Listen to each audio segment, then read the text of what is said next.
accord international sur la taxation, et avec notamment ces 15% de taxation auxquels se sont engagés d'accepter donc toutes les entreprises réalisant plus de 20 milliards d'euros de chiffre d'affaires au niveau mondial. Donc ça, c'est un premier pas. Par contre, il y a plein d'autres sujets, évidemment, que la taxation. Il y a des accords internationaux qui sont signés aujourd'hui et qui concernent donc toutes les régions du monde, avec de nouvelles règles fiscales, juridiques, réglementaires, qui impactent forcément les entreprises. Elles renforcent l'existant, mais aussi bien sûr, c'est positif, mais aussi elles peuvent représenter des difficultés pour les entreprises. Plus que jamais, donc, il est important pour tout le monde de connaître ces règles, évidemment de s'y conformer, et puis si on ne peut pas s'y conformer, en tout cas de connaître le risque et de le gérer. On aura donc le plaisir d'avoir plusieurs intervenants spécialisés sur ces questions-là, et donc j'ai le plaisir d'accueillir, et on les présentera, ils se présenteront au fur et à mesure, plus précisément. Donc j'ai le plaisir d'accueillir Lubomir Roglev, qui est le patron Afrique de DS Avocat, cabinet d'avocats international. Frédéric Pierucci, qui est un expert de la compliance et qui est bien connu pour son expérience Alstom du grand public et puis aussi des professionnels. Monsieur Stéphane Mortier, expert au niveau de la gendarmerie nationale sur les questions de cybersécurité et de conformité, et puis expert en particulier des sujets sur l'Afrique. Et puis Linda, qui n'est pas encore arrivée, mais qui ne tardera pas, qui est entrepreneur et qui illustrera ces questions de risque au niveau international. Donc, on va… avant de démarrer, je vous dis que ce webinaire est enregistré donc, et fera l'objet d'une post-diffusion, évidemment, pour permettre d'accélérer, évidemment, ce travail de sensibilisation sur ces questions auprès de toutes les entreprises. Ce que je voudrais tout de suite, c'est vous donc déjà partager très rapidement, en fait, mon écran, ou plutôt avant même de le faire, ou en même temps, je voudrais dire un mot sur Convergence. Donc nous sommes évidemment les organisateurs de ce webinaire. Un mot sur ce que nous faisons. Nous sommes opérateurs de services pour le développement international sur l'axe Afrique, Méditerranée, Europe. Notre objectif, c'est d'aider les entreprises à se développer sur l'axe Afrique-Europe en apportant bien, de la visibilité, en apportant des services de mise en relation, de facilitation d'accès au marché, aux opportunités, et puis des services d'appui opérationnel. Nous le faisons avec des partenaires, bien sûr avec notre équipe, nos compétences, mais aussi avec des partenaires dont vous avez je dirais, un échantillon ici.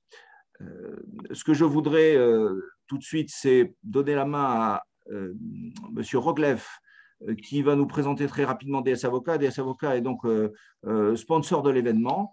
Et à ce titre-là, donc Lubomir, je vous cède la parole pour que vous puissiez présenter très rapidement DS Avocat.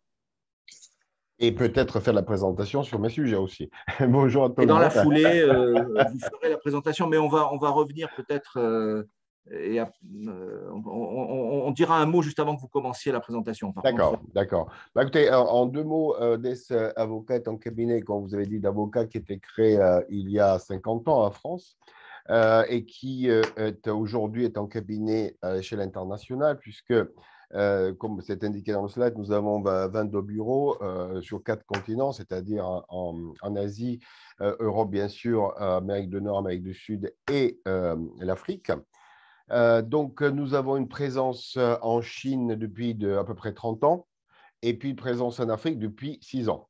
C'est-à-dire que l'Afrique, c'est le dernier né, disons, de l'activité internationale de cabinet. Et moi-même, je suis donc responsable de l'activité Afrique.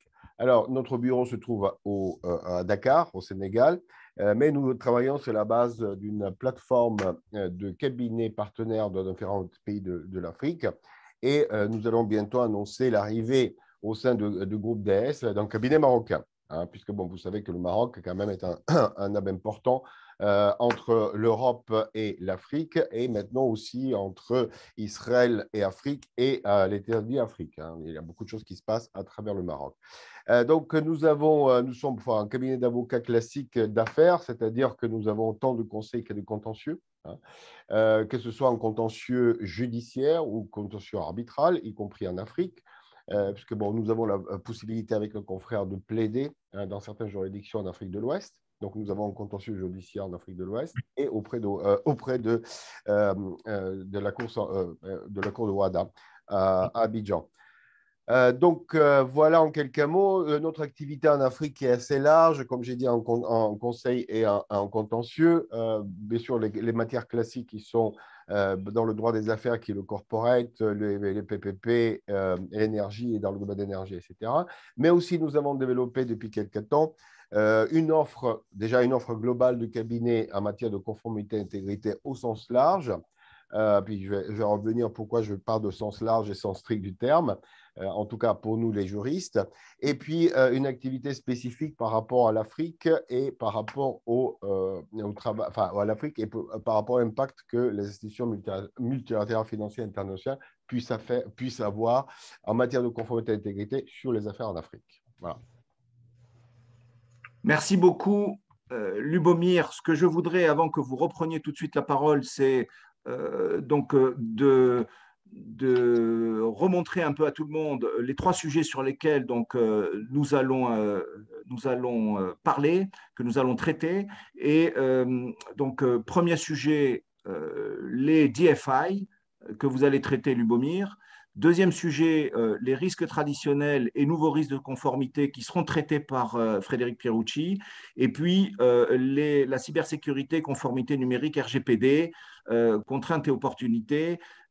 C'est Stéphane Mortier qui traitera ce sujet-là. Et dernière partie, l'illustration avec Linda Fournier, des questions de trade finance et de compliance sur le trade. Je ne détaille pas les sujets, je laisse chacun le soin de le faire comme nous l'avions décidé. Ce que je demande, évidemment, c'est que l'assistance puisse poser les questions, évidemment, au fur et à mesure, en utilisant le chat. Et si on n'a pas répondu à ces questions dans le chat, il y aura possibilité, bien sûr, pour chacun d'interagir. Donc, n'hésitez pas à le faire, à poser des questions, à utiliser le chat et puis et éventuellement à intervenir. Donc, je faciliterai cet échange questions-réponses. Lubomir, je vous laisse la parole. Merci. Alors, il y a quatre sujets dont je voulais parler dans cette présentation. Et d'abord, pourquoi les DFI ou les institutions multilatérales financières? Pourquoi? Parce qu'en fait, à deux titres. Premièrement, parce que ce sont des institutions qui jouent un rôle important dans le financement des projets de développement dans les pays de l'Afrique. Donc, quand je parle de DFI ou des institutions multilatérales, je vise spécifiquement la Banque mondiale, bien sûr, et la Banque africaine de développement. En tout, bien sûr, il y a la Banque interaméricaine, il y a la BERD, il y a la Banque asiatique de développement, mais enfin, disons qu'ils sont moins concernés en l'espèce par les sujets en Afrique. Tout en sachant que, premièrement, ces institutions ont mis en place une coopération en ce qui concerne les sujets de conformité et intégrité. Puisque quand vous regardez leur guide, en fait, leur guide, dans les guides sur la partie, disons, de la définition de la problématique que la procédure de sanction, ils sont extrêmement similaires, voire identiques. Et deuxièmement, ces institutions, ils ont mis en place un accord de coopération en 2010 de ce qu'on appelle les sanctions croisées. En d'autres termes, lorsqu'une des institutions sanctionne une entité, hein, alors automatiquement, ces sanctions sont donc reprises par les autres institutions financières, hein, et les appliquent de la même façon, sauf à que ces institutions décident à alourdir les sanctions pour ce qui les concerne. Donc maintenant, jusqu'à 2010, ça n'existait pas. Donc quand vous avez une sanction de la BAD, ben, ça, ce n'était pas forcément des sanctions de la Banque mondiale. Donc la Banque mondiale était obligée ou souhaitait regarder un dossier, devait refaire toute la procédure. Maintenant, depuis 2010, c'est automatique. Ce qui, évidemment, élargit énormément l'impact des sanctions. Donc, deuxième point, c'est que ces institutions ont développé dans leur guide toute une doctrine en matière de ce qu'on entend par conformité intégrité. Alors, c'est pour ça que tout à l'heure, j'ai mentionné au sens large du terme et au sens strict du terme, puisque pour ces institutions et en ce qui concerne les sanctions dont on parle beaucoup et dont vous avez entendu parler, en fait, l'intégrité et conformité est conçue au sens strict du terme, puisqu'elle reprend 5 pratiques répréhensibles, dites répréhensibles au misconduct dans la langue anglaise utilisée, à la différence du sens large dans lequel vous allez trouver aussi des problèmes de droit de la concurrence, de corporate governance, de gouvernance des sociétés, les sanctions commerciales, les embargos, le blanchiment des capitaux, etc., etc. Donc, beaucoup d'autres sujets qui n'entrent pas dans l'application par ces institutions financières. Alors, quelles sont ces 5 pratiques, juste pour les rappeler, répréhensibles? Premièrement, évidemment, il s'agit de la corruption, hein, dans laquelle corruption inclut également le trafic d'influence, tel que nous le connaissons également en droit pénal français, ainsi que l'utilisation ou le blanchiment des produits qui résultent de la corruption ou du trafic d'influence. Donc ça, c'est évidemment la pratique répréhensible la plus connue, hein, et souvent identifiée d'ailleurs aux problématiques de conformité et d'intégrité. C'est la pratique qui, par ailleurs, est sanctionnée dans chacun des pays par la législation pénale et qui, évidemment, entraîne les sanctions les plus lourdes. Mais évidemment, ce n'est pas la seule. Et deuxièmement, deuxième pratique importante, et je vais parler par rapport à la jurisprudence de DFI, pourquoi elle est maintenant très importante, c'est la fraude. Qu'est-ce qu'on entend par fraude ou les pratiques frauduleuses? Qu'est-ce qu'on entend par fraude? Par fraude, on entend toute information ou tout document qui est soumis ou utilisé pour les besoins des financements ou les appels d'offres qui sont lancés par les DFI et qui ne sont pas conformes à la réalité. Bon. Alors, la question qui peut se poser est la question de savoir, mais est-ce que la fraude, est-ce que s'il y a une simple négligence, c'est-à-dire qu'on a glissé un document et on ne l'a pas vérifié comme il faut, est-ce qu'il s'agit toujours de la fraude répréhensible en tant que telle? Puisque bon, on sait bien que la fraude, d'un point de vue juridique, elle doit avoir un élément intentionnel, c'est-à-dire là, je fais pour tricher. Bon. Ce qui est intéressant, et je vais revenir, c'est que la notion de fraude telle que nous la connaissons en droit interne et telle qu'on s'imagine, c'est-à-dire avec l'élément international, maintenant, cette notion a été beaucoup plus développée et beaucoup plus élargie. Et donc, je vais revenir dans la partie jurisprudence. Troisième élément, c'est la coercion, c'est-à-dire obliger quelqu'un de faire quelque chose, hein, qui n'est pas conforme à la loi. Bon, ça implique bien sûr non seulement une coercion physique, hein, bien entendu, ou une contrainte physique, mais également une contrainte morale ou psychologique, voire évidemment qu'on peut utiliser aussi le mot chantage. Bon. Une autre pratique, c'est lorsque les parties se mettent d'accord, hein, pour frauder ou pour faire quelque chose ensemble, à la collision des intérêts, quand on a une collision des intérêts. Et la dernière pratique répréhensible, c'est l'obstruction.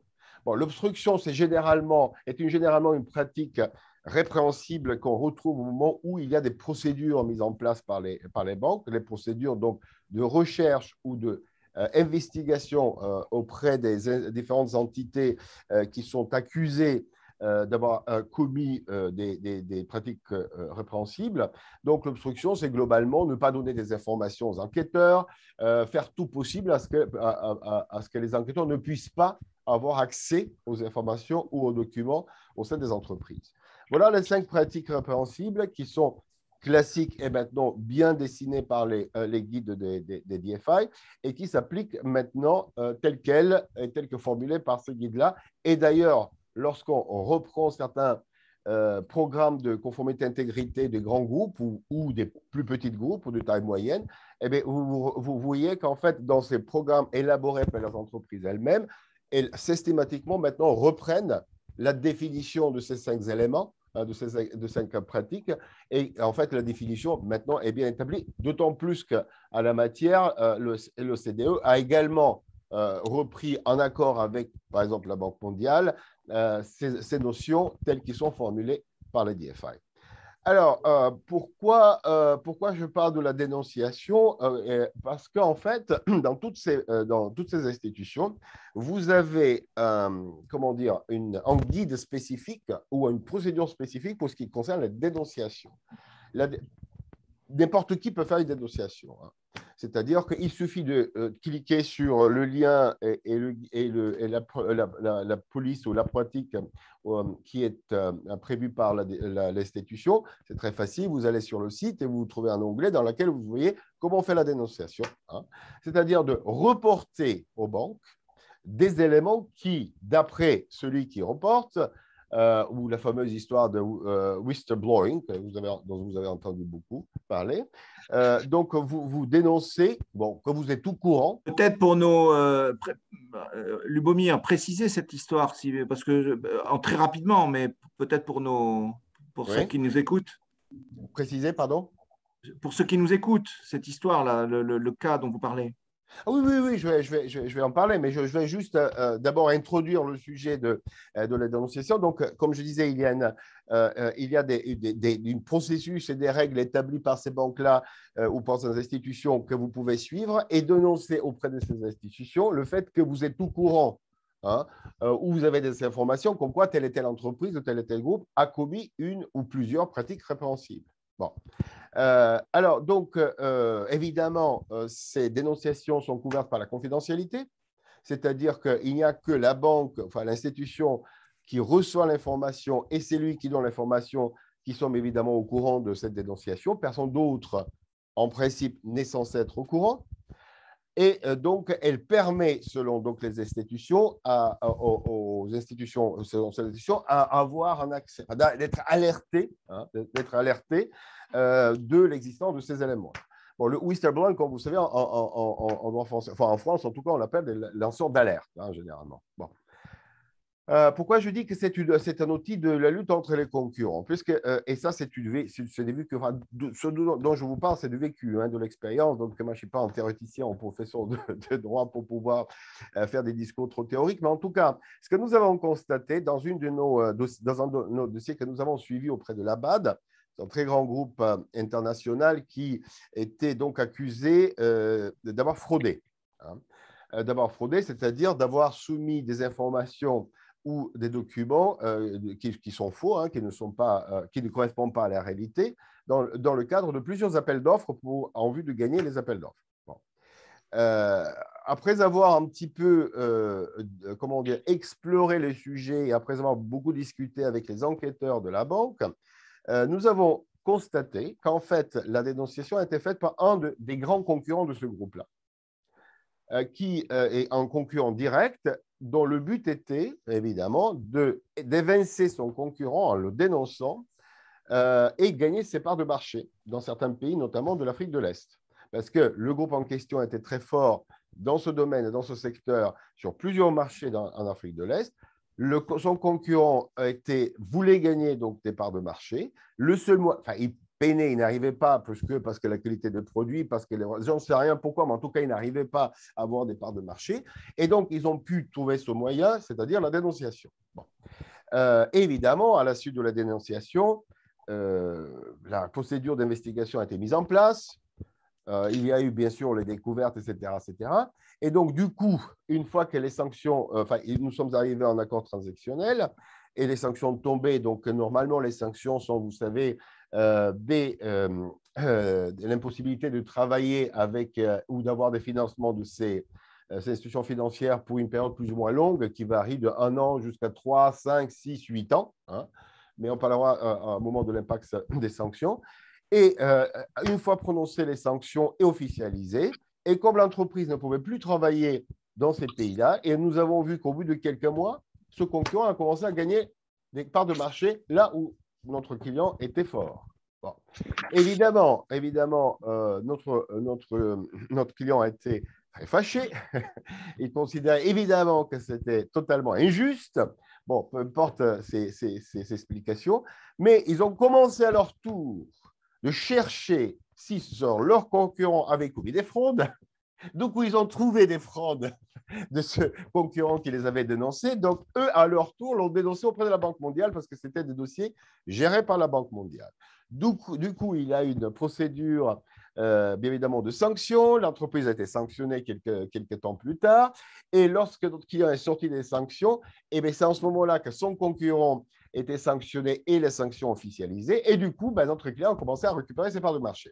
Donc, tout ça pour vous dire qu'en fait, la dénonciation est devenue en quelque sorte un outil qui est de plus en plus utilisé parce qu'en fait, quand je regardais les statistiques et je discutais avec les directions de conformité et intégrité de certaines DFA, ils nous indiquent qu'en fait, comme les institutions, ils n'ont pas un personnel gigantesque. Hein. Ils ont quoi? Ils sont d'habitude 6, 7, 8, 10, 11, 12, 15 maximum. Mais vous imaginez le nombre de dossiers que ces institutions gèrent.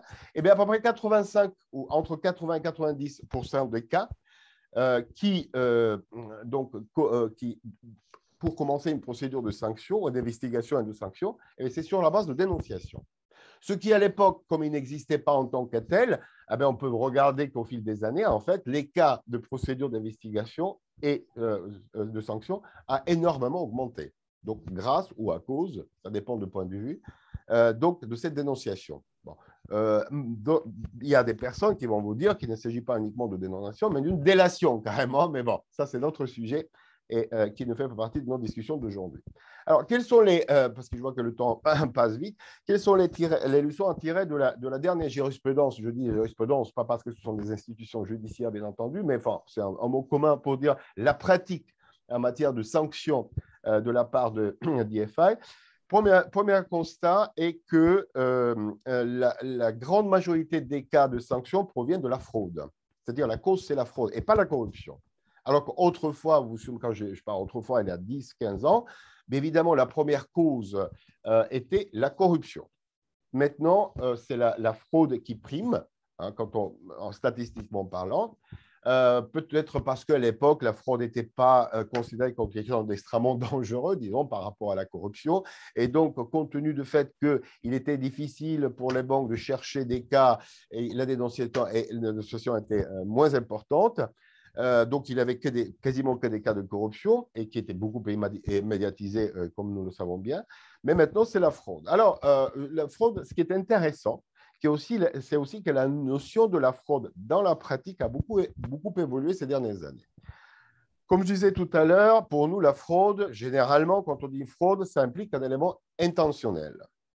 Ensuite, dans la définition qui était ajoutée par les institutions financières, ils ont élargi, enfin, l'élément international comprenait ce qu'on appelle la grosse négligence.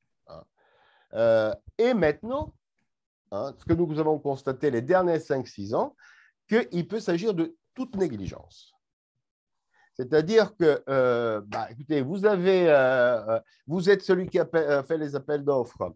L'autre département vous envoie des informations, vous ne les vérifiez pas, vous les mettez dans l'appel d'offres, eh bien, c'est une fraude déjà, parce que vous avez commis la négligence de ne pas faire le contrôle de cette information.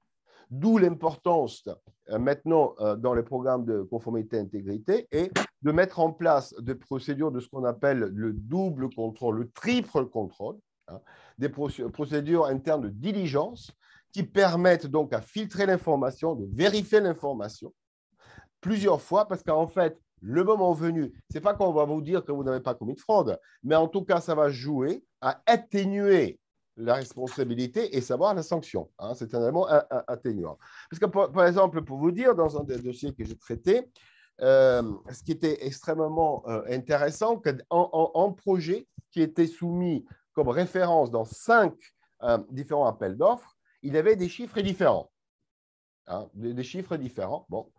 Visiblement, les gens, je ne sais pas ce qu'ils faisaient, mais chacun donnait des informations apparemment diverses et variées pour le même projet, qui étaient fausses, mais que finalement, quand on regardait, les chiffres étant faux, mais il n'avait aucun impact sur la possibilité de choisir cette entreprise, parce qu'ils exigeaient, comme vous savez, un montant de marché. Bon, admettons que le montant de marché exigé était 5 millions. Bon, les chiffres qu'on retrouvait dans les appels d'offres de référence variaient entre 8 et 10 millions. Mais de toute façon, il aurait fallu juste 5 millions pour gagner le cas échéant pour être pris en compte dans le marché. Non, nonobstant ça, ils ont dit, bon, bah, c'est une fraude, même s'il a une négligence, eh bien, il faut que les gens sont vigilants dans ces cas-là, donc on va vous sanctionner. Donc voilà, c'est pour ça que je parle de ça, parce qu'en fait, le traitement de l'information quand on présente des dossiers, que ce soit des appels d'offres, que des financements, etc., il faut être vraiment très vigilant avec beaucoup de diligence et beaucoup de vérification pour éviter justement ce problème de fraude qui peut avoir des lourdes conséquences. Parce que pour vous dire, dans notre cas, quand même, l'entreprise a eu 3 ans de sanctions d'interdiction donc d'accès au marché financier des DFI, c'est-à-dire des institutions financières. Bon. Avec la possibilité de réduire ça à 2 ans si la banque était satisfaite du programme d'intégrité et de conformité qui était mis en place pendant cette période de 2 ans. Bon. Ce que nous avons fait, et de toute façon, la sanction a été réduite à 2 ans. Quand je vous parle de sanctions et Lubomir, je vous coupe. Est-ce que là, en 1 minute, vous pouvez conclure sur les… Et puis on reviendra peut-être en question-réponse après. Absolument, je suis en train de finir. C'était le dernier point à traiter. Merci. Et le dernier point, c'était la sanction. Quand je parlais de sanction, parce qu'on va dire, bon, bah, écoutez, la sanction, si c'est l'accès au marché de la Banque mondiale ou de la BAD, je m'en fiche à la limite parce que je n'ai pas besoin de ces institutions financières. Que nenni, une fois les sanctions prononcées, et officialisé, parce que tout cela est bien évidemment officialisé, tout de suite, vos partenaires commerciaux, les banques commerciales, ben, ils commencent à vous dire, ben, écoutez, on ne va pas plus vous financer, ou bien on va demander beaucoup plus de choses pour vous financer, ou bien des partenaires commerciaux qui disent, nous, on ne peut pas travailler avec une sanction, avec une entité sanctionnée, donc on va arrêter nos relations contractuelles. Donc, vous voyez, l'impact qu'on imagine au départ, bon, on ne va pas travailler avec la Banque mondiale ou la BAD, ce n'est pas grave. Non, c'est beaucoup plus grave parce que ça s'élargit, parce que maintenant, comme vous savez, dès que quelqu'un est un petit peu avec une réputation un peu ternie, eh c'est fini après, parce que tout le monde commence à fuir cette entité. Et je finis. Merci beaucoup, Lubomir. Ce que je voudrais, c'est tout de suite passer la parole à Frédéric Pierucci. Frédéric, est-ce qu'on laisse le support ou est-ce que en fait, on enlève? Non, mais c'est bon, ouais, ça va. OK. Allez-y, donc, pour traiter la question des risques traditionnels et des nouveaux risques de non-conformité, que vous peut-être rappeler peut-être ce que vous faites, ça peut être intéressant évidemment que vous le rappeliez là. D'accord, alors très brièvement, moi je suis un ancien cadre d'Alstom qui en 2015 a créé son cabinet en compliance qui s'appelle Icarian, un cabinet de compliance stratégique et opérationnelle. Donc nous accompagnons les entreprises pour se mettre en conformité avec différentes lois, et notamment tout ce qui est anticorruption et tout ce qui est ce qu'on appelle trade compliance, qui sera traité un peu plus tard dans la présentation. Donc, moi, mon propos va être concentré sur la partie corruption. Toutes les entreprises là, on va parler beaucoup d'Afrique, mais toutes les entreprises en général françaises sont soumises à au moins 3 grandes lois. Donc, la loi française, bien évidemment, la loi Sapin 2, mais aussi 2 autres lois qui sont extraterritoriales, la loi américaine et la loi anglaise, donc le Foreign Corrupt Practices Act américain et le UK Bribery Act, pour la simple raison que, comme je l'ai dit, ces lois sont extraterritoriales.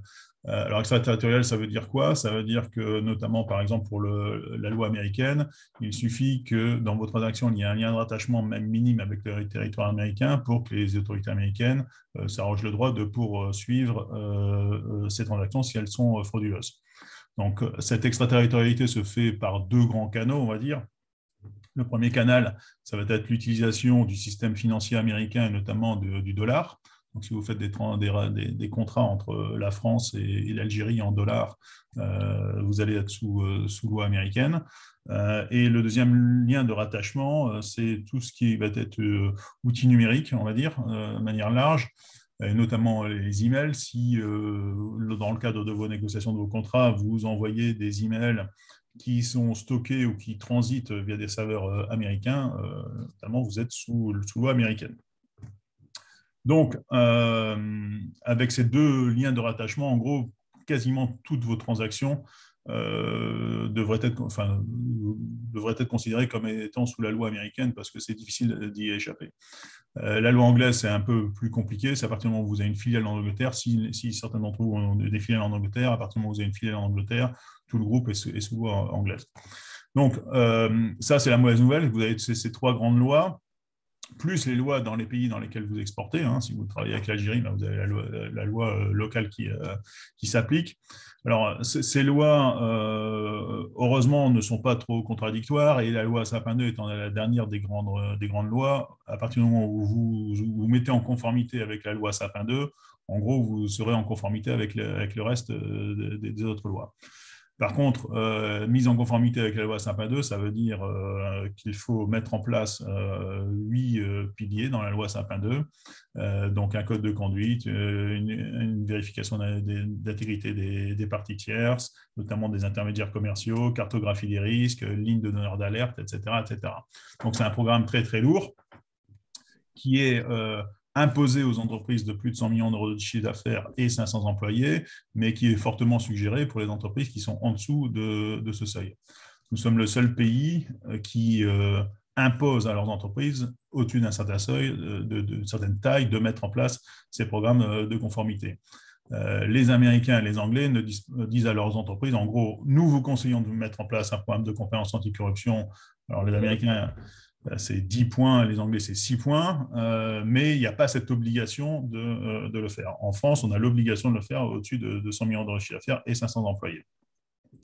Donc, ça veut dire que vous mettez votre entreprise au niveau des best in class, on va dire, en matière internationale, mais ça veut dire aussi que ça impose beaucoup de contraintes. Et notamment, ça va impliquer des contraintes de vérification d'intégrité de vos intermédiaires commerciaux. Donc, lorsque vous allez, notamment sur des pays un peu compliqués, en Afrique, etc., utiliser, alors j'utilise le terme intermédiaires commerciaux, mais ça veut dire agents, apporteurs d'affaires, lobbyistes, peu importe ce que vous mettez sous cette dénomination. Ces apporteurs d'affaires ou ces intermédiaires, si vous les payez en success fee ou si vous les payez en retainer ou si vous les payez en mix de retainer et de success fee, peu importe, vous avez l'obligation de faire des vérifications d'intégrité de ces intermédiaires commerciaux parce que s'ils utilisent une partie de leur rémunération pour payer un pot de vin pour vous faire gagner l'affaire, en fait, vous êtes pénalement responsable de ces intermédiaires commerciaux. Pareil, même chose si vous utilisez un partenaire parce que vous voulez créer une joint venture quelque part ou si vous utilisez, par exemple, un distributeur. Donc, faire la vérification d'intégrité de ces intermédiaires commerciaux, normalement, ça doit découler de votre cartographie des risques de corruption qui doit vous dire, OK, sur certains pays qui sont plus risqués en termes de corruption, je vais lancer des due diligence sur ces intermédiaires. Alors, ça veut dire quoi? Ça veut dire que je vais devoir aller vérifier 14 points qui sont mentionnés dans la loi Sapin 2. Alors, vous mentionnez la loi Sapin 2, mais les Américains demandent la même chose. En gros, les Américains et les Anglais demandent la même chose. Donc, vous allez devoir vérifier qui est cet intermédiaire commercial, qui sont ses actionnaires, est-ce qu'il y a des conflits d'intérêts, est-ce qu'il y a de la presse négative sur les dirigeants ou sur les actionnaires, est-ce qu'il y a des sanctions, est-ce qu'il y a des condamnations, etc., etc. Donc, en général, pour faire ce type de due diligence, vous faites appel à des cabinets d'intelligence économique comme le mien ou comme d'autres, hein, pour aller faire ces vérifications d'intégrité sur le terrain. Alors, on ne vous demande pas de faire la police, hein, mais on vous demande quand même de faire un minimum de vérification d'intégrité. Et tout cela, vous devez ensuite, bien évidemment, le jour où vous avez, par exemple, un contrôle de l'Agence française anticorruption ou voir une enquête, hein, vous devez montrer votre bonne foi en montrant les vérifications d'intégrité que vous avez fait sur vos intermédiaires commerciaux. Donc ça, c'est un point important sur des pays risqués. L'autre chose sur laquelle je voulais revenir, c'est comment est-ce que les autorités trouvent en fait des failles dans le système et trouvent des cas de corruption. Alors, on a parlé tout à l'heure de la ligne donneur d'alerte. Ce qu'il faut savoir, c'est qu'en France, on ne rémunère pas les donneurs d'alerte, mais dans d'autres pays, on les rémunère. Notamment aux États-Unis. Aux États-Unis, les autorités américaines rémunèrent les donneurs d'alerte 10 à 30% du montant de l'amende que paiera l'entreprise pour enfreinte à la loi anticorruption. Donc, on parle de montants très, très significatifs. Hein. Il y a beaucoup de donneurs d'alerte qui s'en sortent avec des chèques de plus de 1 million, voire 10 millions, voire il y a même quelqu'un qui a pris plus de 100 millions de dollars de gains parce qu'il a été donneur d'alerte sur des affaires. Donc, on parle de chiffres extrêmement importants. Ensuite, vous avez des opérations de provocation qui peuvent être faites. Par exemple, au Gabon, les États-Unis ont envoyé un agent du FBI qui s'est fait passer pour justement un intermédiaire commercial, qui a démarché tout un tas de responsables locaux d'entreprises en leur proposant des contrats là c'était avec le ministère de la Défense. Il faisait comme s'il était le représentant du ministre de la Défense gabonaise et en incitant les entreprises à signer un contrat avec lui dans lequel les entreprises lui payaient 10% d'apporteurs d'affaires et lui en gardait 5 et en donnait 5 au ministre. Tout cela a été de la provocation, mais tout ça a été enregistré et derrière, vous avez une vingtaine d'entreprises qui ont été mises en examen pour tentative de corruption. Donc, même si il n'y a pas de corruption, même si le cas n'est pas réel, le fait de penser à faire de la corruption est déjà en soi-même un crime qui est poursuivi. Donc, vous avez bien évidemment, on l'a dit tout à l'heure, les concurrents qui peuvent faire de la dénonciation, hein, qui peuvent aller voir les autorités pour dire voilà, j'ai perdu un contrat parce que mon concurrent a payé des pots de vin via tel intermédiaire. Vous pouvez aussi avoir de l'autodénonciation. Il y a de plus en plus d'entreprises qui s'autodénoncent auprès des autorités. Alors pourquoi est-ce qu'elles vont s'autodénoncer? Elles vont s'autodénoncer parce que vous avez souvent un changement de direction à la tête de l'entreprise. C'est-à-dire, je suis le nouveau CEO, je veux dormir bien la nuit. Afin de bien dormir la nuit, je vais commanditer un audit de ce qu'a fait mon prédécesseur. Et si mon prédécesseur a fait de la corruption en utilisant des intermédiaires commerciaux à droite ou à gauche, je vais faire cet audit, cette enquête interne, et ensuite, je vais porter à la connaissance des autorités les résultats de ces enquêtes internes. Et donc, l'entreprise va payer une amende, mais au moins, je vais pouvoir, moi, dormir sur mes deux oreilles en tant que nouveau CEO et je ne serai pas accusé de complicité sur des faits passés, parce que si je ne les autodénonce pas, je peux être accusé de complicité avec même les faits passés. Frédéric, j'ai une question sur l'intégrité, la vérification d'intégrité. Comment on fait ça? Alors, il y a plusieurs solutions. Rapidement, bien sûr. Il y a le niveau 1, on va dire, des vérifications d'intégrité. Ça va être de regarder sur certaines bases de données qui sont accessibles. Et le niveau 2, ça va être d'être des mini-enquêtes. des mini-enquêtes, en général, les entreprises le sous-traitent à des cabinets d'intelligence économique, comme le mien, mais comme d'autres, etc. Et donc, où là, on va faire à la fois une enquête avec des ressources humaines ou des ressources informatiques. On va les regarder dans des bases de données qui ne sont pas toujours accessibles depuis la France sur certains pays notamment. Et donc, on va en sortir un rapport avec un niveau de risque, 1, 2, 3, 4, 5. Et s'il y a un niveau de risque 4 ou 5, ça veut dire qu'il faut réfléchir à 2 fois avant de rentrer en relation commerciale avec cet intermédiaire. Donc, moi, ce J'ai que une je vous autre conseille de faire question. ça, c'est de faire ça avant d'entrer en relation commerciale avec les intermédiaires. Alors, il faut toujours bien évidemment mettre une clause anti-corruption dans vos contrats avec vos intermédiaires, mais ce n'est pas parce que vous avez une clause anti-corruption dans vos contrats avec vos intermédiaires que vous pouvez vous abriter derrière cette clause anti-corruption. En fait, c'est nice to have, mais ce n'est pas suffisant. J'ai une autre question sur ce que vous disiez sur la loi américaine qui rémunère les donneurs d'alerte. Est-ce qu'il n'y a pas un risque là qu'on rentre dans un monde de chasseurs de primes où ça devient très difficile de savoir comment se comporter et de gérer ça si on est à la merci des chasseurs de primes de tout poil partout dans le monde? Ben, ce n'est pas un risque, Jean-Pierre, ça existe déjà, c'est déjà le cas. C'est depuis à peu près les années 2010 que les États-Unis rémunèrent les donneurs d'alerte et c'est un système qui marche très très bien. C'est-à-dire que au point que vous avez même des cabinets d'avocats américains qui font leur marché en Europe pour inciter des employés dans les entreprises européennes à aller porter à la connaissance des autorités américaines des cas de corruption qu'ils connaissent dans leurs propres entreprises. Et le deal étant de ces cabinets d'avocats qu'ils prennent en charge tous vos frais d'alerte, en fait. Hein. Donc, ils prennent les frais d'avocat eux-mêmes à charge, ils prennent les négociations avec le département de justice ou la Security Exchange Commission ou l'IRS à leur charge, et ils sont rémunérés en pourcentage de ce que vous allez gagner, vous, en tant que donneur d'alerte. Donc, ça existe déjà. Ça existe déjà et ça marche très bien. Ça marche très bien.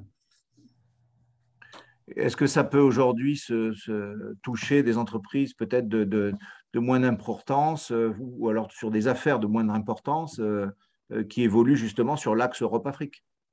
Alors, il faut que l'amende soit au-dessus d'1 million d'euros, $1 million. Mais ça va vite, hein, ces amendes. Donc, oui, ça peut toucher beaucoup d'entreprises, en fait. Hein, ça. Et on le voit tous les jours. La France a décidé de ne pas rémunérer ses donneurs d'alerte. Donc, en fait, il y a une concurrence mondiale entre les différentes juridictions pour capter les donneurs d'alerte. Et comme il y a un pays qui les rémunère et l'autre qui ne les rémunère pas, c'est plus simple d'aller prendre un billet d'avion et d'aller à Washington. Donc, vous avez ça, vous avez ce genre de raisonnement qui est expliqué par certains cabinets d'avocats auprès de salariés d'entreprises européennes. Chacun appréciera. Je vous laisse conclure, peut-être Frédéric, si vous avez encore que vous vouliez conclure sur un sujet. Oui, moi ce que je voudrais, sur le point sur lequel je voudrais insister, c'est sur la responsabilité pénale individuelle des dirigeants, et notamment des directeurs commerciaux, des gens qui sont en front line, hein, sur ces sujets-là.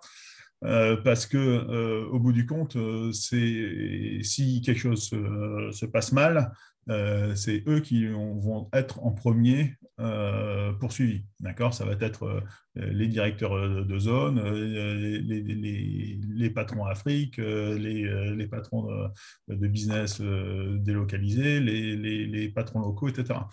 Donc, c'est eux qui prennent le plus de risques et c'est à eux de s'assurer qu'ils ne vont pas mettre en péril leur propre liberté pour ce qu'ils pensent être le bien de l'entreprise. Dans de très, très nombreux cas, notamment c'était le cas d'Alstom, mais dans plein d'autres cas, vous avez eu beaucoup de gens qui étaient à la retraite, et à la retraite depuis plusieurs années, qui ont été inculpés. Donc pensez que vous quittez l'entreprise et que c'est du passé parce que ça s'est passé il y a 3 ans, il y a 4 ans, il y a 5 ans, pouvaient être rattrapés par la patrouille parfois des années après. Donc voilà. Donc Très merci beaucoup. intéressant, merci beaucoup. On reviendra sur ces questions en séance questions-réponses à la fin. Ce que je voudrais, c'est tout de suite passer la main à Stéphane Mortier qui va nous parler de cybersécurité et de conformité numérique RGPD. Stéphane, à vous la main. Vous présentez peut-être rapidement ou représentez, parce que je l'ai fait rapidement tout à l'heure. Très, très bien. Eh bien, merci beaucoup. Alors, mais oui, en quelques mots, même si c'est la gendarmerie qui prime là dans la présentation, mais j'interviens essentiellement au titre de mes activités de recherche au sein de la communauté des chercheurs de la gendarmerie, d'une part, et de mes activités au sein de l'Association pour l'unification du droit en Afrique, qui est en quelque sorte le pendant associatif de l'OHADA, donc l'Organisation pour l'harmonisation en Afrique du droit des affaires.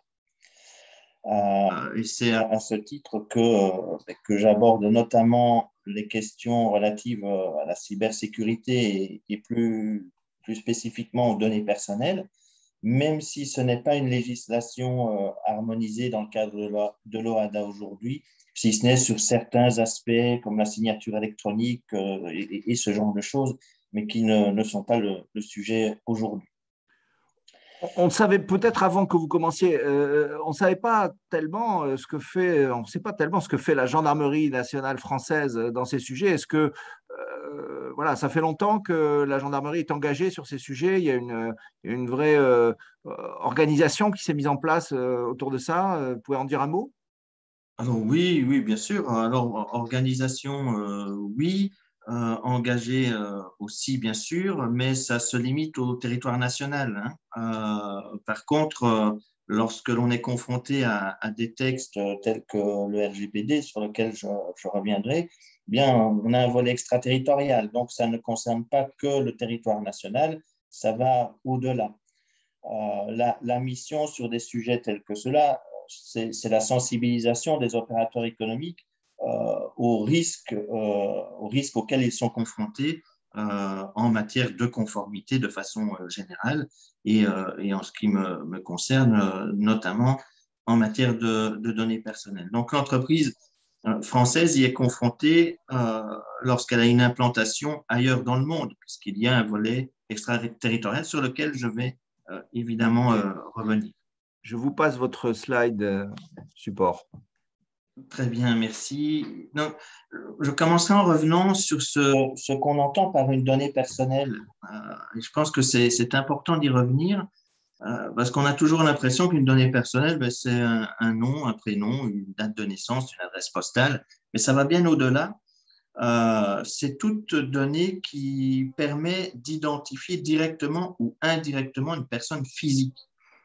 Alors, il faut comprendre ça donc au sens le plus large possible. Et ça peut être aussi une photo, une empreinte, une donnée de géolocalisation, un numéro de téléphone, un numéro de sécurité sociale, un numéro de matricule interne, une adresse IP, un identifiant de connexion, un enregistrement vocal, les cookies aussi, hein. Donc, vous voyez, c'est vraiment à prendre au sens très large. Ça recoupe un peu ce que disait Frédéric Pierucci sur l'utilisation d'une messagerie, par exemple, qui utilise des serveurs à l'étranger, hein. Le fait d'utiliser une messagerie, eh bien, l'adresse mail et éventuellement les données que l'on peut mettre dans un corps de texte, eh bien, sont aussi des données personnelles. Donc ça, il faut vraiment l'avoir à l'esprit. Alors, avant de parler du RGPD et de son caractère extraterritorial, puisque notre sujet aujourd'hui, c'est bien l'Afrique, eh bien, en Afrique, depuis 2014, l'Union africaine a une convention, on appelle la convention de Malabo, hein, qui est simplement la convention de l'Union africaine sur la cybersécurité et la protection des données à caractère personnel. Hein, donc ça, c'est depuis 2014. Alors, que trouve-t-on dans cette convention? Alors, Elle concerne notamment tout ce qui concerne le commerce électronique, la signature électronique, mais ce qui nous intéresse, c'est qu'elle a un volet sur la protection des données personnelles. Alors, on va trouver dans cette convention, notamment dans son article 8, alors peu importe que ce soit le 8 ou un autre, mais on y dit que chaque État partie s'engage à mettre en place un cadre juridique ayant pour objet de renforcer les droits fondamentaux et les libertés publiques, notamment la protection des données physiques et de réprimer toute infraction relative, etc. Hein, donc, on est exactement sur le même portage que le RGPD, hein, tout simplement, la protection des données personnelles en vue de protéger l'individu et d'assurer ses droits et libertés fondamentaux.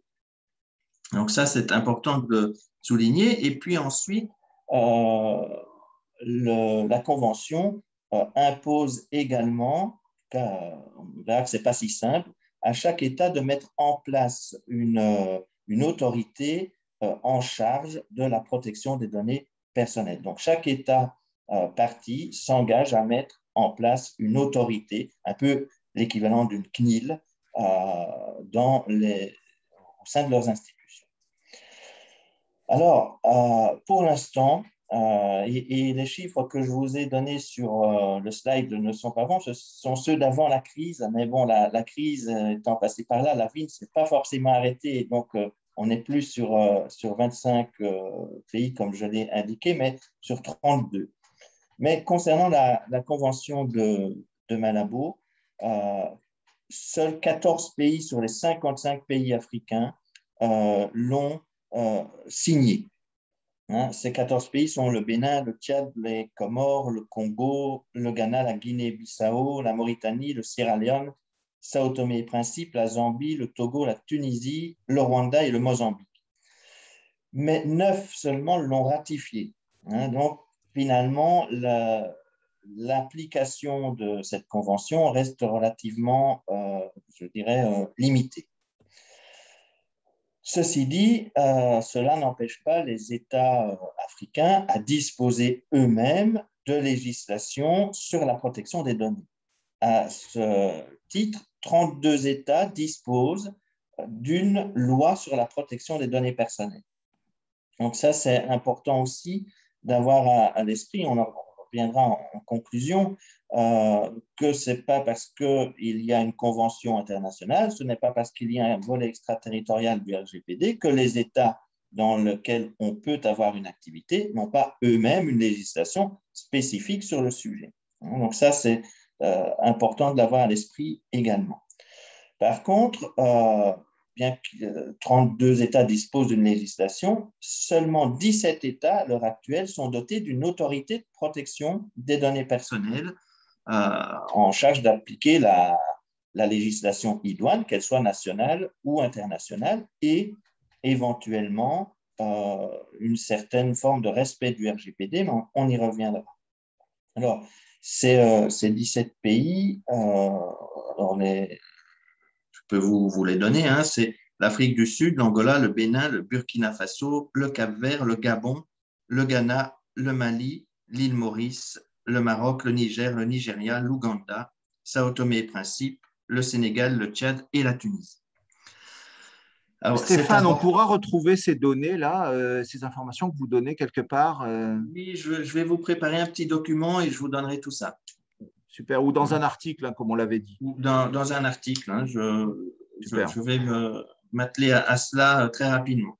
Merci beaucoup. Non, voilà, ce qu'il faut retenir, c'est que 32 pays disposent d'une législation spécifique, 17 d'une autorité en charge de la protection des données personnelles. Avec deux exceptions, c'est la République démocratique du Congo et la Côte d'Ivoire, qui ne disposent pas d'une autorité spécifique, mais cela est dévolu à l'autorité de régulation des télécommunications et technologies de l'information et de la communication. Voilà, bon, c'est les deux petites exceptions. Alors, à savoir qu'un autre texte engage quelques pays africains, ou en tout cas engagera quelques pays africains, c'est la convention 108+, comme on l'appelle, qui est une convention pour la protection des données à caractère personnel du Conseil de l'Europe. Et elle a été suivie, en tout cas signée, par 4 pays africains, le Cap-Vert, le Sénégal, la Tunisie et l'île Maurice. Donc, c'est quelque chose peut-être à suivre, je dirais, dans un deuxième temps et pour l'avenir. Alors, je reviens au RGPD qui va s'inscrire dans cette convention de Malabo et ses législations nationales. Alors, dans le RGPD, on va pas revenir sur ce qu'il contient. Ce qui nous intéresse, nous, c'est l'aspect extraterritorialité internationale, mais on distingue 2 critères qui permettent de distinguer les entreprises concernées par le RGPD. Il va s'appliquer à toute organisation effectuant un traitement de données personnelles si cette organisation est établie sur le territoire de l'Union européenne. Jusque-là, tout va bien. Ou si son activité cible directement des résidents européens. Alors, cibler des résidents européens ne veut pas dire que l'on est installé systématiquement sur le territoire de l'Union. Et c'est là que ce volet, je dirais, extraterritorial prend toute sa place, y compris en matière de sous-traitance lorsque l'on sous-traite le traitement des données. Donc, même si le sous-traitant ou l'entreprise en question n'est pas situé sur le territoire européen, mais quel que soit le lieu, à partir du moment où l'on traite de données personnelles de citoyens de l'Union européenne, eh bien, le règlement général sur la protection des données s'applique. Alors, et indépendamment, évidemment, de la nationalité du citoyen européen, qu'il soit lituanien ou grec, peu importe. Alors, la question que ça pose notamment en Afrique, c'est que vous avez énormément d'Africains qui possèdent une double nationalité. Vous avez énormément d'expatriés. Nous avons énormément de possibilités aujourd'hui de voyager. Qui n'a jamais voyagé sur Ethiopian Airlines? Qui n'a jamais séjourné dans un hôtel en Afrique? Eh bien, ces entreprises, qu'elles soient africaines ou européennes, puisqu'elles vont traiter de données personnelles de citoyens de l'Union européenne, eh bien, devront se conformer, en tout cas sur certains traitements, à ce que prévoit le RGPD. Donc ça, c'est vraiment important de ne pas l'oublier. Alors, comment ça va se dérouler? La norme, c'est que lorsqu'une de ces entreprises sera en non-conformité ou en faux par rapport au RGPD, eh bien, c'est l'autorité de protection des données personnelles du pays dans lequel la faute aura lieu qui sera chargée de sanctionner. Or, comme nous l'avons vu, seuls 17 pays, 17 pays en Afrique ont une telle autorité. Alors, ce type de sanctions et de suivi se fait en coopération avec l'Union européenne, d'ailleurs, puisqu'on a un article 50 du RGPD qui prévoit une coopération internationale en la matière. Et alors, à ma connaissance, ça n'a pas encore été mis en œuvre, mais ça va venir inéluctablement. Donc, encore une fois, mieux vaut être en conformité et éviter que l'incendie se déclare plutôt que de devoir l'éteindre par la suite. Stéphane, vous avez dit il y a seulement 17 pays qui ont mis en place une autorité équivalente à la CNIL. Donc, du coup, ça veut dire que dans tous les autres, il n'y a pas encore la CNIL. Donc, du coup, pas d'autorité pour sanctionner.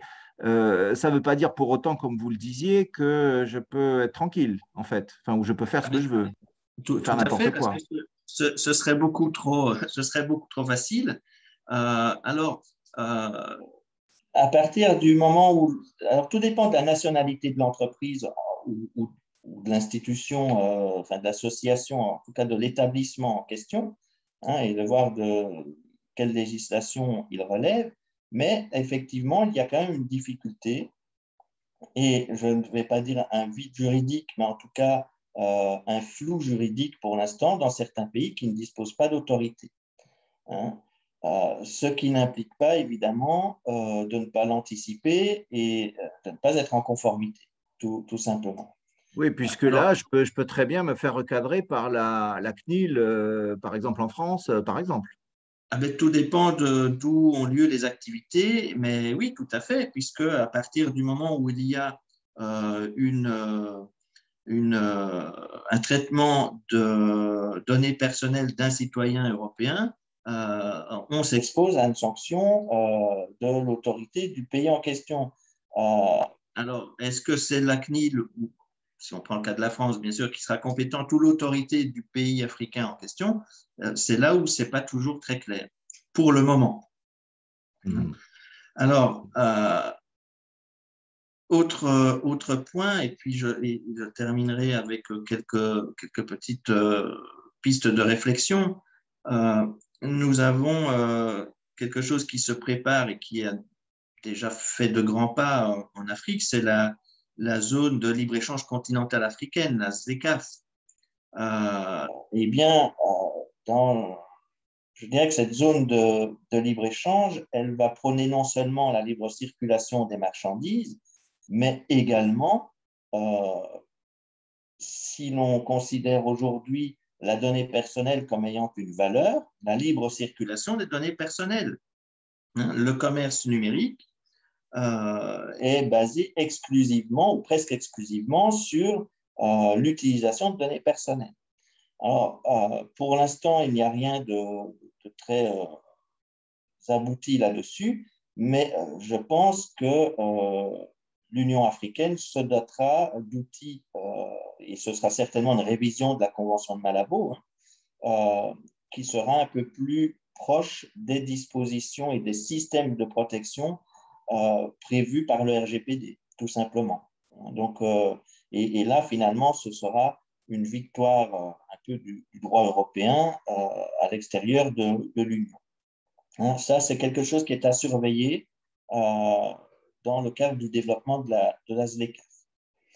Et enfin, pour terminer, nous avons en Europe la préparation d'un texte sur le devoir de vigilance, et on en a parlé tout à l'heure, hein, de ce devoir de vigilance. Eh bien, est-ce que lorsqu'on devra vérifier un peu l'intégrité de nos partenaires, ne devra-t-on pas vérifier s'ils protègent efficacement ou correctement les données personnelles, hein? C'est peut-être un dispositif qui viendra renforcer cette protection des données, cet impératif de protection des données personnelles. Et enfin, tout à l'heure, notre camarade Lubomir nous disait que la dénonciation, c'était un peu le pendant d'une lutte entre concurrents. Moi, j'irais plus loin. Je dirais qu'aujourd'hui, sur ces questions de conformité et d'intelligence juridique, parce que je pense qu'on peut parler d'intelligence juridique, on n'est plus dans une lutte entre concurrents, on est réellement dans une guerre économique, tout simplement. Et je pense que l'Afrique est un terrain de guerre économique qui ne dispose pas encore suffisamment des armes pour se battre elle-même ou lui-même, mais cela va venir et je pense que il faudra compter dans les décennies à venir avec un continent africain beaucoup plus puissant qu'il ne l'est aujourd'hui. Et si on ne l'anticipe pas, eh bien, nous serons les grands perdants à nouveau de cette guerre économique. Voilà ce que je pouvais vous dire. Merci beaucoup, Stéphane. S'il y a des questions, on reviendra sur les sujets. Je voudrais, pour terminer, et je suis désolé parce que c'est pas honneur, enfin c'est pas notre intervenante donc féminine qui a démarré, mais qui conclut. À toi, Linda, si tu veux bien, pour illustrer en fait ces questions, je dirais très concrètes aussi de compliance dans une activité de trade que tu as de ton côté. Je te passe la parole tout de suite, donc, et n'hésite pas à évidemment te représenter rapidement et représenter ton activité. D'accord. Donc, tout d'abord, bonjour à tous et merci Jean-Pierre pour cette invitation à ce webinaire. Donc, effectivement, nous avons deux… oui, c'est parfait cette slide-là. Merci Jean-Pierre. La première, laquelle, non, la seconde. Oui, pardon, excuse-moi, ce n'était pas très clair. Donc, effectivement, je suis présidente de deux sociétés, SoExport, qui, elle, est une société de prestation de services dans le sens où elle accompagne les entreprises à l'international. En bref, on a leur service import-export en externe. On les accompagne surtout sur la partie opérationnelle. Et on a Vetalia, où là, on a notre casquette d'exportateur et on exporte notamment vers les pays, alors pas forcément sur la zone d'Afrique, mais sur les pays qui sont concernés par les sanctions et les trade compliance, et ce pays est l'Iran. On a actuellement environ 8 millions d'euros de chiffre d'affaires sur l'Iran. Donc, c'est quelque chose que l'on fait de manière quotidienne depuis 2014. Et l'Iran, et donc les sanctions et les trade compliance sont très clairement notre quotidien au sein de Vetalia. Alors, pour là-dessus, je peux illustrer les propos de M. Pierucci, qui est intervenu précédemment. Où effectivement, il y a une carte. Il faut avoir une carte à l'esprit. Alors, je ne sais pas si ça se voit très bien sur le PowerPoint, que j'ai voulu tout mettre, mais les pays qui sont concernés par les sanctions sur cette terre sont les pays justement en vert foncé. L'Iran en fait partie, on voit également la Russie. Alors, tout le monde n'a pas les mêmes degrés de sanctions. C'est pour ça qu'il faut pas hésiter déjà à vérifier ce site web pour savoir quelles sont les sanctions qui frappent les pays qui sont justement en vert foncé sur cette carte. Alors, l'Iran, elle, est sanctionnée au plus haut niveau, comme vous pouvez le voir sur l'extrait que j'ai mis sur cette slide.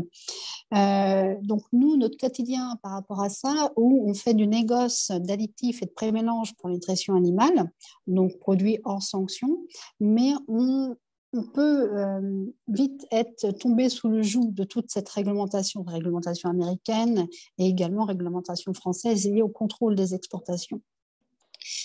Pour nous, la règle d'or, c'est vraiment l'anticipation. Ça veut dire qu'on va faire toute cette analyse en amont, bien avant le référencement. Donc, il y a certains fournisseurs qui sont bien habitués des questions que je peux poser par rapport à la nationalité des produits qu'on va exporter, la nature des produits qu'on va exporter. Donc, je vois Ronan qui est dans l'assistance notamment, qui connaît bien les questions que l'on peut poser à ce sujet-là. En bref, on va vraiment s'intéresser tout d'abord à ce que le produit ne soit pas américain, dans le sens où on n'a pas le droit d'exporter un produit ayant des matières premières ou des technologies américaines dans l'ADN du produit. Donc, il faut faire très attention à cela, aller au cœur du produit. Et ensuite, la bête noire, c'est les fameux biens à double usage. Et les biens à double usage, on n'y pense pas toujours, mais un produit peut servir à une utilisation bienveillante pour une certaine industrie, mais pour une autre industrie et pour des personnes malveillantes, il peut être détourné de son usage premier et finalement se retrouver avec une utilisation très malveillante. Donc, il faut faire attention à ça en tant qu'exportateur, justement, que ce produit ne peut pas être détourné de son utilisation première. Et ça, c'est vraiment un gros travail d'analyse au niveau des produits. Alors, bien au-delà de tout ça aussi, il faut faire attention également à ne pas utiliser de dollars et à protéger les sociétés avec lesquelles on travaille. Ça veut dire qu'il ne faut pas, ce qu'on appelle les US persons, il ne faut pas qu'il y ait de capitaux ou de sociétés américaines dans nos fournisseurs qui pourraient être exposés en nous vendant leurs produits via notre intermédiaire. Ensuite, il faut bien s'assurer que ce produit n'est pas blacklisté, qu'on ne le vend pas à des personnes blacklistées, qu'on ne le fait pas transiter via des compagnies maritimes blacklistées, qu'on ne travaille pas avec des sociétés d'assurance blacklistées, que les ports de transbordement ne sont pas blacklistés également. Donc, c'est toute la chaîne, effectivement, depuis la racine du produit jusqu'à la chaîne de vente qu'il faut bien sécuriser et vérifier de manière à permettre l'export de ce produit vers le pays sanctionné. Alors, dans notre cas, c'est l'Iran, mais ça peut être vrai aussi pour d'autres pays sanctionnés. Et une fois qu'on a exporté, eh bien, il faut se faire payer. Et là, ce n'est pas toujours très simple. Alors, on ne peut pas travailler ce type de flux monétaire avec les banques traditionnelles parce qu'elles sont trop exposées. Pourquoi? Parce qu'elles ont besoin de l'accès au dollar et elles ont aussi des banques correspondantes qui ne peuvent pas travailler avec les pays sanctionnés. Donc, ce sont des banques spécifiques. Il y a en France notamment la Delubac qui peut gérer ce type de flux monétaire. Et là, effectivement, l'Iran étant déswifté du système de paiement, eh bien, on ne peut pas passer de manière directe. Ça veut dire qu'il va y avoir des intermédiaires qui vont faire transiter notre paiement. Et c'est là où les soucis commencent. Pourquoi? Parce qu'il faut également vérifier l'intégrité et la conformité de tous ces intermédiaires-là. Donc là, il y a vraiment un travail d'enquête qui est mené et qui correspond au travail justement que M. Pierucci, l'analyse que M. Pierucci faisait état tout à l'heure dans sa présentation. Voilà, donc la règle d'or, c'est vraiment l'anticipation et les réflexes à avoir quand on aborde ce type de pays. Ce n'est pas forcément des pays à oublier ou à blacklister au sein de la stratégie marketing de l'entreprise, mais ce sont des pays pour lesquels il faut être extrêmement vigilant et très procédurier au niveau des compliance menées au sein de l'entreprise. Voilà, c'est ma petite contribution aujourd'hui pour illustrer les propos au niveau du trade compliance. Merci Linda. J'ai une question. Oui. J'avais cru comprendre que Dubaï était un endroit où il y avait, je dirais, un écosystème spécifique pour, je dirais, faciliter, je dirais, les transactions financières avec un certain nombre de pays justement sous embargo ou alors soumis à des contraintes, en particulier l'Iran. Alors, quand tu dis ça, est-ce que c'est vraiment pour le flux des produits, les faire transiter via Dubaï et ensuite se voiler la face finalement en disant on ne connaît pas l'utilisateur final, ou alors est-ce que c'est en termes de transit pour les paiements monétaires? Non, ma question se concerne plutôt pour les paiements. Pour les paiements, effectivement, il y a certains intermédiaires qui peuvent être localisés à Dubaï, effectivement, on le voit. Mais il y a quand même les analyses d'intégrité et de conformité à faire pour ces intermédiaires-là. Ça passe par Dubaï, effectivement, pour une partie en tout cas. Donc, si je suis exportateur, que je veux, moi j'ai quelque chose à vendre, je peux avoir un partenaire là-bas qui va gérer toute cette partie en fait financière de son côté en fait, et qui va me donner une contrepartie en devise, je dirais, qui m'intéresse. Ça dépend des canaux, ça dépend du maillage et des canaux que les Iraniens trouvent. En fonction, déjà pour les Iraniens, il faut qu'ils accèdent à la devise auprès de la Banque centrale et qu'ensuite, effectivement, ils trouvent les intermédiaires dans les pays voisins pour ensuite atteindre notre système SEPA, en fait. Donc, ça dépend des canaux, ça dépend des intermédiaires. Donc, c'est toute une relation à construire, des schémas à construire. Et c'est ce à quoi on travaille quotidiennement, parce qu'un schéma va être vrai à un instant T, mais ne va plus l'être forcément 6 mois après. Parce que l'OFAC enquête et coupe les circuits autour de l'Iran pour éviter justement tout commerce. Merci beaucoup, Linda. Ce que je propose là, c'est que, alors on a un peu dépassé, mais je propose qu'on ait une séance rapide là, de questions-réponses avec nos intervenants. N'hésitez pas à prendre la parole si vous le souhaitez, mesdames, messieurs, pour poser des questions complémentaires ou d'éclaircissement et profitez-en puisque on a là un panel d'intervenants extrêmement pointus sur tous ces sujets-là et ce n'est pas tous les jours. Est-ce que quelqu'un a une question à poser maintenant à nos intervenants? Donc, en attendant, peut-être, moi j'avais une question là sur, Stéphane, vous aviez parlé des cookies. Les cookies, le cookie est une donnée personnelle? Oui. Ah oui. Alors, attendez, je vais même vous donner la définition qu'en fait la CNIL. Alors, voilà. Et oui, tout à fait. Donc, la CNIL va définir le cookie comme ceci. Un petit fichier informatique, un traceur, déposé et lu, par exemple, lors de la consultation d'un site Internet, de la lecture d'un courrier électronique, de l'installation ou de l'utilisation d'un logiciel ou d'une application mobile, et ce, quel que soit le type de terminal utilisé. Il s'agit d'un des instruments les plus importants de collecte de données à caractère personnel qui sont elles-mêmes la matière première de la création de la valeur de l'économie numérique. Donc, oui, au travers de vos cookies, on peut vous identifier. Donc, c'est une forme de données personnelles où on va vous identifier indirectement. Eh ben, c'est clair, merci. J'apprends quelque chose avec vous aujourd'hui. J'ai une question pour Lubomir. Il y a de nombreuses DFI en Afrique. Là. J'ai imprimé, en préparant ce webinaire, un document. On en voit peut-être plus d'une trentaine, hein, quasiment. Il y en a dans tous les pays africains. Est-ce qu'elles ont le même niveau d'exigence que les DFI, je dirais, que vous avez cités? En fait, Par exemple, il y en a au Kenya, il y en a au Ghana, il y en a au Nigeria, il y en a d'ailleurs un certain nombre au Nigeria.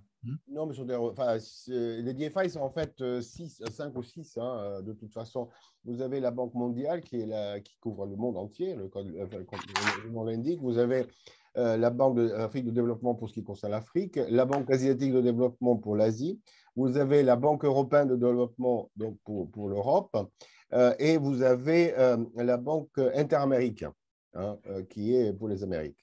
Voilà, c'est tout. Hein, il n'y a pas d'autres institutions multilatérales financières. Après, bon, vous avez des représentations et des bureaux un peu partout, mais bon, les DFI, ce sont celles-ci. Est-ce qu'il y a une question qui vient là? Alors, écoutez, s'il n'y en a pas, ce que je propose là, peut-être pour clôturer, c'est, si vous avez encore un peu de temps, mesdames et messieurs, c'est que chaque intervenant, vous puissiez peut-être donner deux messages ou 3 messages aux entreprises sur les sujets que vous avez évoqués. On peut commencer avec vous, Lubomir. Quels sont les trois recos que vous faites? Les 3, bon. Ou les 2. Je ne sais pas si c'est 2 ou 3, mais moi, je dirais, en fait, une seule. Hein, c'est faites les diligences. Faites les diligences, faites les diligences, faites les diligences. Voilà. OK.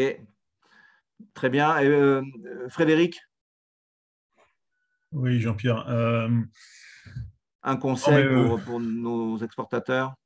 Déjà, identifier les risques, quoi. Déjà, faire une cartographie de vos risques, notamment de vos risques de corruption, pour savoir quels sont les schémas, les scénarios de corruption qui pourraient se produire dans le cadre de vos activités, parce qu'il faut commencer par ça. Dans quel pays, avec quel type de tiers, etc. 2, je vais dire la même chose que Lubomir, c'est faites les due diligence nécessaires, parce qu'il n'y a que ça qui peut à un moment vous servir pour montrer votre bonne foi. Et 3, formez vos gens, quoi, parce que formez vos gens en présentiel, oubliez le e-learning sur ces sujets-là, parce que il y a tellement de zones grises, il y a tellement de questions que les personnes qui sont les plus en front line sur ces sujets-là, qui sont dans les pays, etc., il faut les former en présentiel. Voilà. Merci beaucoup. Stéphane? Alors, je vais aller dans le même sens. Hein. Il faut toujours anticiper. Et donc, pour anticiper, eh bien, il faut maîtriser l'information sur son environnement, tout simplement. Donc, ça, c'est fondamental. Par contre, on a aussi une opportunité extraordinaire. Cette opportunité, c'est que, en tout cas en matière de données personnelles, le modèle qui s'imposera, c'est le RGPD, donc une législation que l'on connaît, que l'on maîtrise.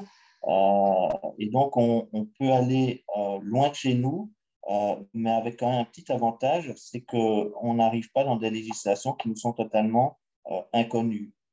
Il en va de même pour le droit des affaires dans la zone OHADA, qui est d'inspiration française. C'est une opportunité pour nos entreprises européennes. Donc, voilà, je pense qu'il y a tout autant d'opportunités que de difficultés, hein, mais c'est en alliant les deux que l'on trouvera le chemin d'une installation en Afrique dans des bonnes conditions. RGPD et aussi connaissance des droits locaux. Tout à fait. Linda, un mot ou un conseil pour nos exportateurs? Ah, on ne t'entend pas. Il faut que tu réactives ton micro. Oui, pardon, excusez-moi. Oui, voilà, Voilà. en tant qu'entrepreneur, on ne peut pas déléguer notre responsabilité pénale, pardon. Donc, effectivement, il faut faire les due diligence, bien anticiper aussi, bien faire toutes les vérifications et ne pas hésiter à se faire accompagner sur ce type de dossier, hein, et ce type d'analyse. Voilà, tu réponds en fait directement à la question que j'avais posée dans le chat. Merci à vous tous. Ce webinaire, donc, comme vous l'avez compris, a été enregistré. Il y aura un replay disponible auprès de tout le monde et puis une diffusion donc, des messages clés sur le site web de l'événement. Il y aura aussi à disposition sur ce site web un questionnaire de suivi pour tous ceux qui ont je dirais des attentes particulières sur ces sujets-là, que nous serons évidemment que nous relayerons auprès de nos intervenants et partenaires selon les questions et les besoins que vous exprimerez. Merci à vous tous et je vous donne rendez-vous pour un prochain webinaire ou un prochain événement, pas forcément webinaire d'ailleurs, peut-être aussi présentiel, Frédéric, très bientôt. Merci. Merci. À Merci. bientôt. Merci à vous tous. Au revoir. Au revoir. Au revoir. Au revoir. Ouais.